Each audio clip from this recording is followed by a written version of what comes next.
breaking barriers and bridging the gaps between patients and doctors. Welcome to Brainstorming with the Docs and your co-hosts, Dr. Glenn Harrison and Dr. Kolby Condos.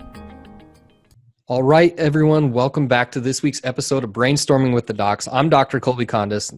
That's Dr. Glenn Harrison. How you doing, buddy? I'm doing great. How are you today? Good, man. We're talking about today something that I get asked at least 5 times a week, and I'm sure you do too. And it's a really big hot button topic right now worldwide, and that is gluten. We're going to discuss what it is, what it can do to you, and maybe what are some of the side effects or symptoms that you're suffering if you are reacting to gluten.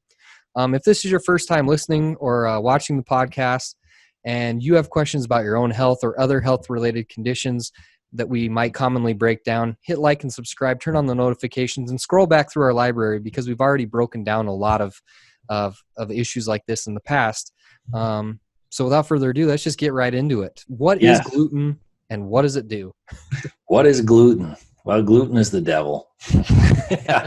It can be for many people, right? It's just a protein. It's a protein found in certain grains, mostly wheat, rye, barley, spelt, kamut, if I'm pronouncing that right. Mm-hmm. Those are native. That's where we'll find gluten. So gluten is just this protein, and it's called gluten, right? The glue, the sticky substance that is used as adhesives in manufacturing and in food processing. That's really where you'll find gluten and what it is. It's really not the devil, but it can act like the devil. Sure. Maybe I know some of the most powerful glutens are found in certain food processes. Do you want to touch on that a little bit? Yeah. So I think that like we talked about, it's a protein. It's in everything. Like you have to be very cautious if you are gluten sensitive or reactive to gluten. Gluten can be in glue on envelopes. Gluten it's a binder, so you can look at it as, the sticky substance that makes bread stick together. That's gluten.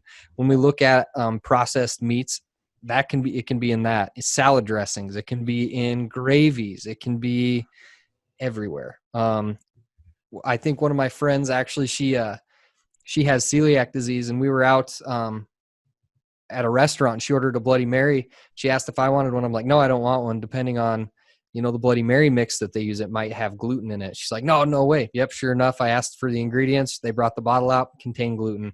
Needless to say, she did not enjoy her Bloody Mary. So there's a ton of places that it is, and places that you wouldn't often think. So what is it? It occurs naturally in the grains that we talked about. Mm-hmm. It's a glue that holds a lot of stuff together: gravy, breads, salad dressings, Bloody Mary mix, adhesives for envelopes, all over the place. So we are exposed, and it's in shampoos even. Yeah. So it can be in everywhere. So we've talked about what it is. We've talked about what it's in and what it does. It's sticky. It's a glue-like substance. Why don't you break us down some of the symptoms that people can experience if they are gluten sensitive, and what's the mechanism behind how that happens? Well, that's a big question. We might do it together, but yeah, I'll help you out on this. Common symptoms of gluten sensitivity can be very subtle. I think that's maybe the biggest thing. If someone has a gluten problem, a gluten sensitivity or gluten reactivity, a lot of people think, well, you have to have celiac disease, a very severe autoimmune digestive issue, and that means gluten. You can't have gluten. Now, gluten can affect, it actually does affect everybody. Harvard did a study, so of course Harvard, it's proven if Harvard did it, but everybody does have some reaction to gluten, at least a little bit of a response, some inflammatory response, so it's proven. But some people don't notice it. But there can be very bizarre symptoms. So it likes to irritate the immune system, because think of this glue sitting in your stomach, and your digestive system can't break it down, has a hard time to digest it. If it anything sits too long, it irritates the body. It creates inflammation. So the immune system will be irritated. And if someone is truly reactive to gluten, it can get pretty bad.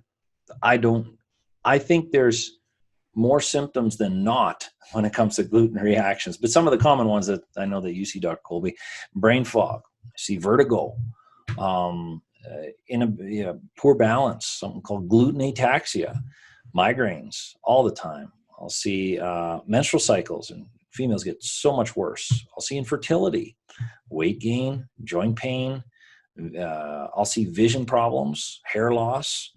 It's kind of, and a lot of digestive issues with gluten. So those are some of the common ones. What do you see? Do you see anything other than that? I know you So work yeah, with a we lot. talked about the big ones, right? And Uh-huh. basically how this happens is that this gluten molecule, this protein molecule, and we're dumbing this down a little bit because it can get a lot deeper, but for this purpose, we're just going to keep it pretty superficial.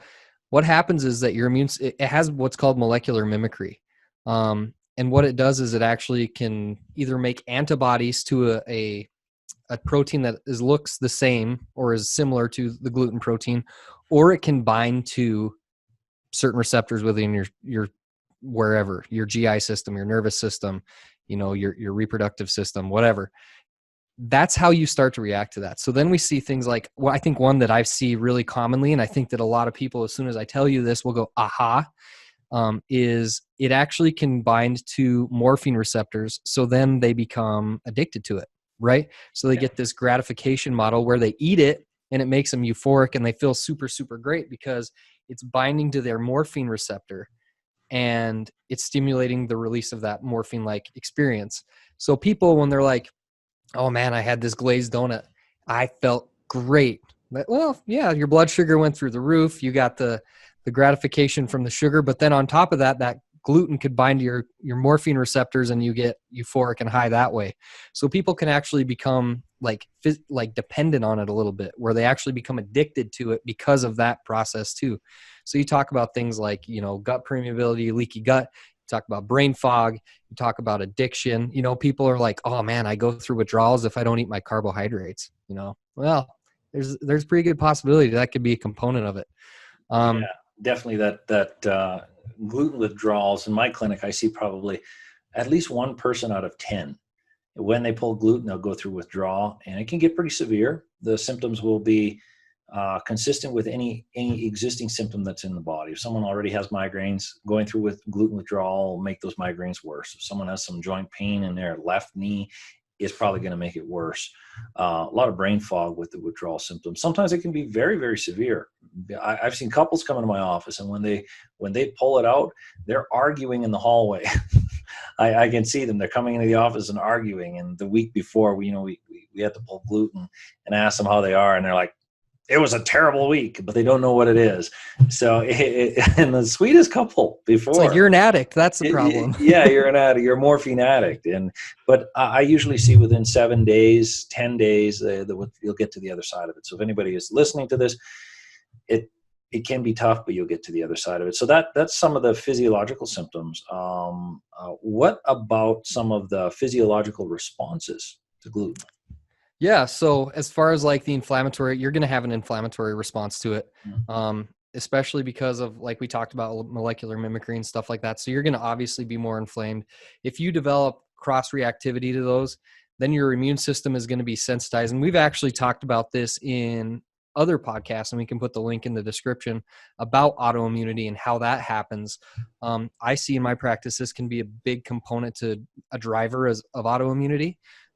Because it increases not only your gut permeability in a lot of people. So that means that all of a sudden, and again, we talked about this in another one too, we can link that as well. I'll have a link. The leaky gut below. Yeah.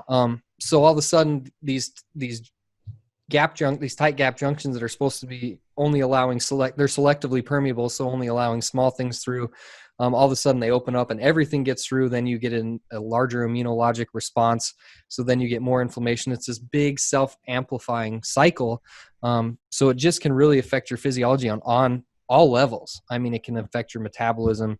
It can affect, all of it. So that part of it is serious, that if you do have a sensitivity, especially one that affects your gut permeability, then you really need to look at addressing it, because all of these things will continuously ramp up until you stop it. Yeah, we were talking about, gluten, and just a little bit of a tangent. I don't want to get too far, but I think it's very important. I see a lot of people that come into my office, and I know you do, Kolby, and they already made some big changes, and they heard gluten's the devil, so they avoid gluten. And some of them, they'll feel, oh, wow, I feel pretty good, but there's still problems. But it helped. Mm-hmm. And the thing is something called molecular mimicry, cross reactivity. And I always like to use some props. So I guess these are my props today. So this is gluten. Imagine it's red like the devil. And it's just a pan, of course. It's not gluten. So the gluten has a certain shape, and the immune system determines if it likes you or hates you by if something's a friend or a foe by its three-dimensional structure. So if gluten looks like this, there are other grains and other proteins in these grains that can look like gluten as well. So if the immune system marks gluten as bad and starts irritating, and it irritates your body, creates that immune response, you can pull it, but the immune system never forgot that this is the enemy. It never forgets. So you pull gluten, but if you're eating other grains and other foods that have a similar structure, the immune system can cross-react. It used to react to this, now it's going to react to this. And there are certain foods that people react to in the research of the shape. So now people pull gluten, they do pretty good, but they fill up with these other grains that are safe and gluten-free, and they have a similar response to gluten. So there's cross-reactive foods, and if people are listening to this, remove gluten, they still have a lot of problems. Explore cross-reactive foods, and maybe we can do a talk on that, a presentation on cross-reactive foods. Yeah, for sure we could. I like to use the analogy of like a police lineup, right? So you gotta have someone that created a crime, and you line up 6 guys, and they're all 6'5", and they all have black hair, and they all have big beards. It's like, I don't know which one it is. Well, I'll just haul them all away, right? So they're all potential culprits, and it's the same thing. Like if they look the same, your immune system isn't overly specific. It's like it's close enough. Mm-hmm. So if it's close to the same size, we're not going to risk it. Structure, get rid of it. Tag it, and we'll get rid of it. So, like we talked about, cross reactivity or molecular mimicry, big player as well. So if you are reacting to it and you notice it, and then you notice that you're eating other foods, and you're like, oh man, kind of makes me not feel super good, could potentially be a culprit. Is that it's actually cross reactive, or it's mimicking the protein of gluten. Yeah. So that's a good piece to look at. There's another component we should probably talk about is why. So we talked about the shape, the sticky substance. It's hard to break down, but I get this question a lot of times where people go to Europe, people go to Russia, and they can eat bread like it's going out of style and they love it, and then they come back to North America and then they can't have any because it just makes them feel terrible. What is the difference? Why is that? So a couple of different train of thoughts, and we can explore both of these. Yeah. One of them is pesticide use. I'm going to let you take that one because I don't know about that one as much. Well, I do, but I know a lot more about the other one, right? Okay, so pesticides, yeah. So that's one scenario of a problem. And I'll touch on that. So we spray everything with a very popular product called Roundup. The active ingredient is glyphosate. Glyphosate we've been told for years and years and years that glyphosate is safe. But it kills pretty well everything other than, modified plants that it won't tag and destroy. Now we see some people are not necessarily reacting only to gluten, but they're actually reacting to glyphosate. And there was a study, it wasn't that big, it's going to be repeated. You might have heard of this one, Dr. Kolby, this is a few years back, where what they did is they added glyphosate to cereal. So they took gluten-free cereal, and they always thought maybe the gluten's the problem with these kids, and they were looking for neurological disorders. Autism actually is one of the things, and attention deficit disorders. And what they did is they added the same amount of glyphosate that kids would eat in normal cereal, but they added it in gluten-free. And when they looked at the symptoms, whether someone had gluten or glyphosate cereal, it was seen as unethical. First, it was seen as unethical. You're poisoning our children, and the statistics were no. This is the legal allowed limit of glyphosate. It's seen as safe, so they actually had to back off the study, and they couldn't criticize it. But the children that were consuming the glyphosate cereal, and the parents thought it was fine because that's in the other cereal, but this was just gluten-free cereal. They had significant responses, more so than the kids who were just with gluten and no glyphosate. So I guess where you left off, Dr. Kolby, said there's 2 reasons of why maybe someone went to, certain parts of Europe and Russia. Roundup is not allowed So they can go there. So that's one of the theories. Maybe it's a lack of chemical. What's the other reason? Why maybe Europe, you can go there and have, 1,700 bagels. Sure. Like I'm going to have 9 baguettes. So the other train of thought is that in North America, we have hybridized our wheat, which is a major source of gluten. Now, what happened was, I'm paraphrasing a little bit, but for all, that's what we do here. So what it is, in an effort to basically help with world hunger, they were like, what crop can we grow that will grow in a variety of climates, produces a lot of yield, and is resistant to drought and flood and all these things? And they're like, oh my gosh, wheat. You can grow wheat anywhere. So they basically genetically modified this wheat so that the seed heads were huge, because they're like, well, if we can get this much, what if we just made it a little bit bigger so we got more flour, we can make more bread, we can do all this stuff. Well, what happened was that the seed heads were so heavy that they would actually break the stalk, and it was killing the crops. So they're like, what can we do now? Well, let's genetically modify it further. Well, we can make it shorter to the ground so it's more resistant to wind and elements, and we will make the stalk thicker and more rigid so that the seed head doesn't break it off and kill the crops. So we've developed dwarf wheat. So when you drive by, through certain parts of the country and you see the wheat that's like this tall, not normal. Normal wheat or winter wheat is like 3 feet tall.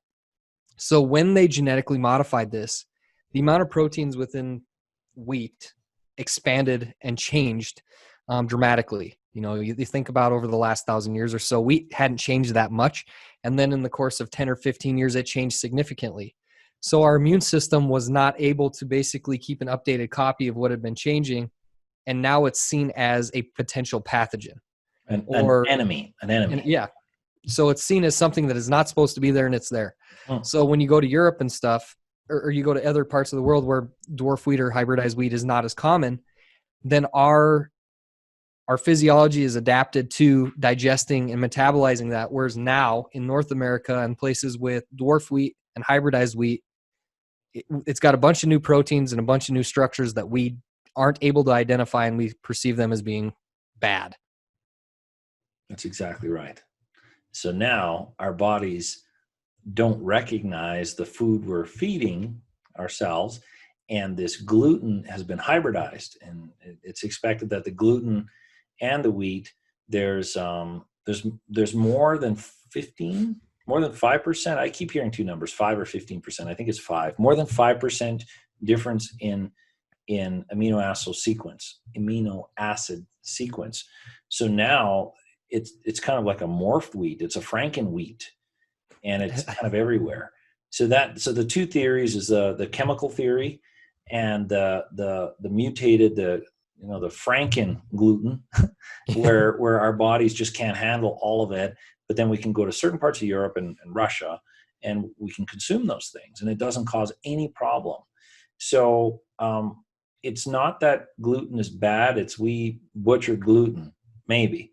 But like we were talking about Kolby, very seldom is anything absolute in medicine or in health. So instead of saying, oh, it's just the chemical, or oh, it's just the gluten, chances are it's a little bit of both. Right. And it'll probably change. The research and literature will probably change in the next 5 years, and it'll probably be something else. But at that time, that's when you just have to stay on top of it a little bit and keep reading. So these are, we've kind of beat up gluten and gave some symptoms of what people can look for.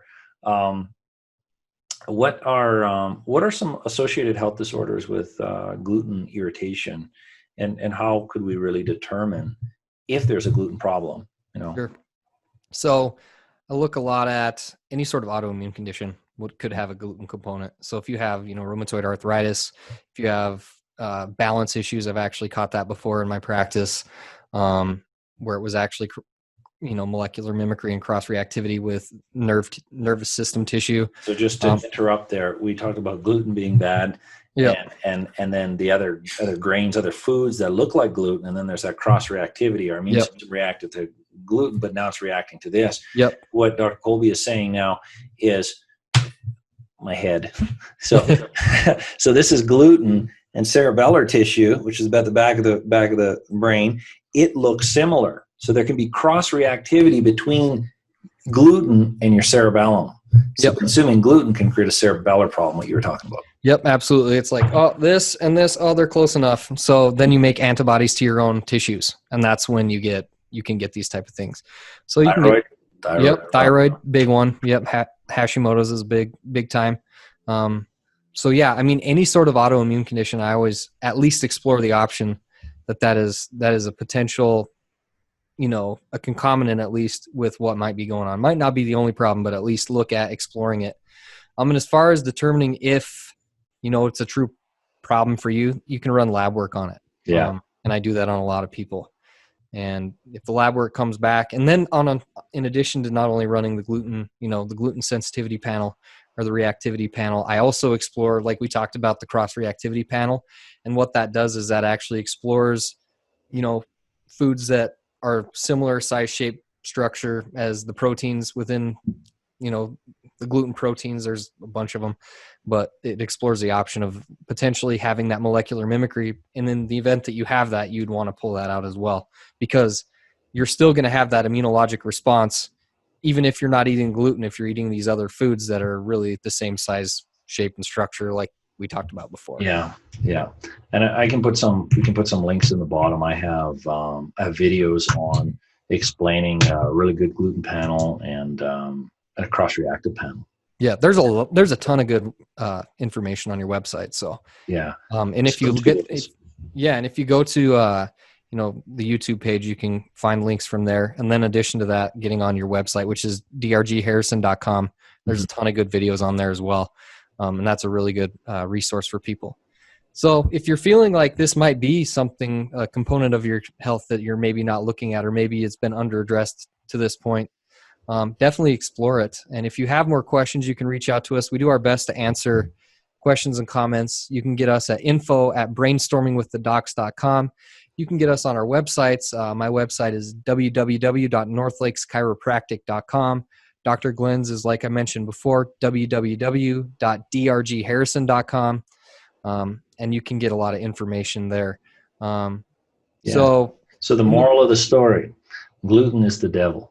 Yeah, that's at least gluten, not only gluten, but cross-reactive foods can be a problem as well. And gluten can be a serious contributor to many health problems, many diverse health problems. So I think maybe that's the most important thing. Yeah, if it's unexplainable and you pull it out and you feel better, well, then there's a definite possibility that you're having some sort of immunoreactivity to it. So we'll have to come up with something.